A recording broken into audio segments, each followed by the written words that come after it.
Is there much rounding there? No. None, okay.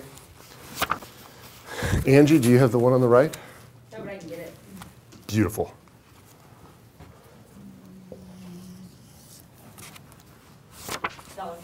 $1.35.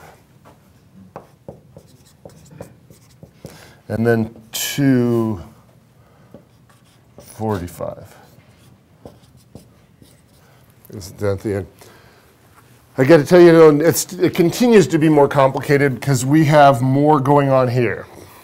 And it's going to be a little bit more complicated here. So we are going to have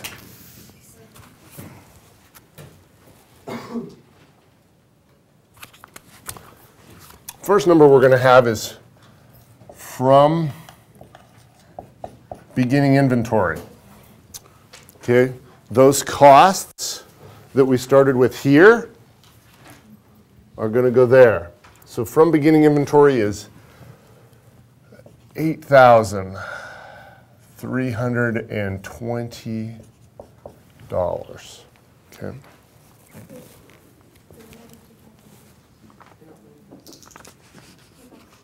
Okay? Did I add them together right? So those are just the sum of the two costs in the beginning inventory. Taylor? Oh, I get it. Yeah. Okay. It's just these two numbers added together.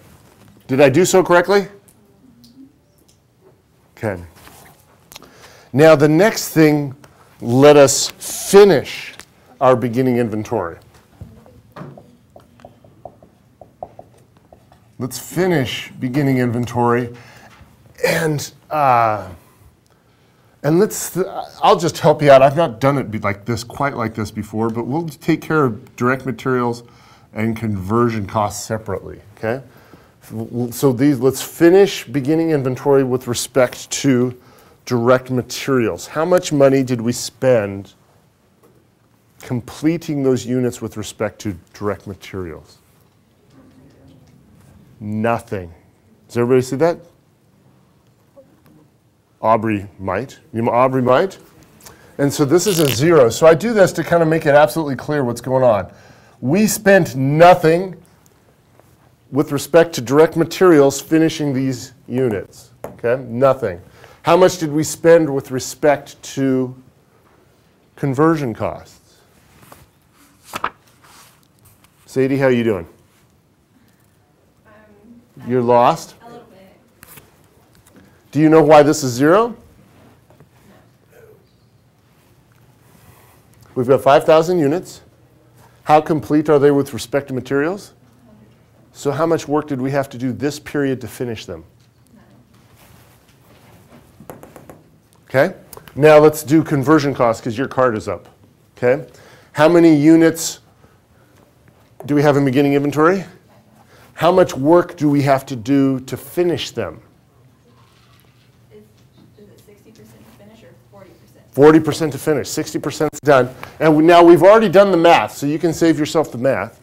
So it's going to be 2,000 times what?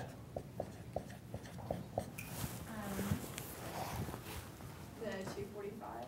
No, not times the 245. $1.35. $1.35. 2,000 times $1.35. And that equals, how much? 2,700. Okay.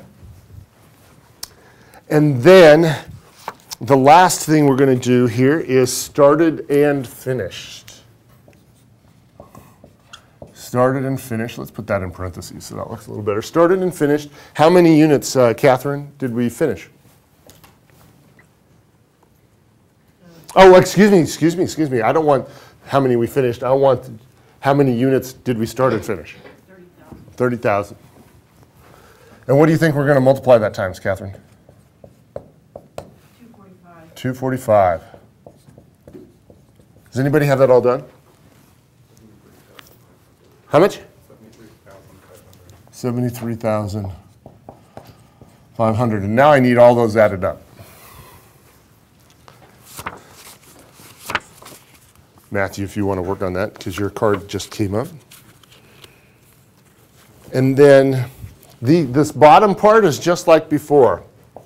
It's going to be 10,000 times $1.10, and then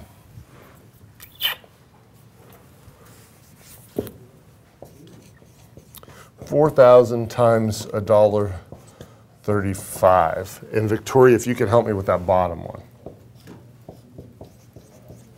10,000 times $1.10 is 11,000. I got that one already. I'm sorry. 4,000 times 135 is 5,400. 5,400, thank you. Ah.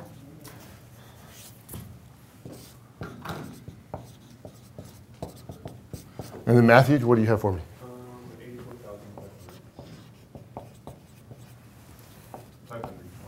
520. Does it work? Does it work out right for us? Does it balance perfectly? No rounding? It works out perfect? So this is a little more complicated. And you just kind of flat out just got to memorize the parts and the steps, okay? Questions, comments, concerns, random thoughts? Practice, practice, practice. You have lots of opportunities for practice in the Handy Handbook. Have yourselves a good weekend, and we will see you on Tuesday, which will be our last class before spring break. Oh, cases, cases. When you're doing cases, make sure to include dollar signs. Make sure to include how many zeros. Line up decimal places. Line up decimal places, and include a total column, okay? We'll see you later.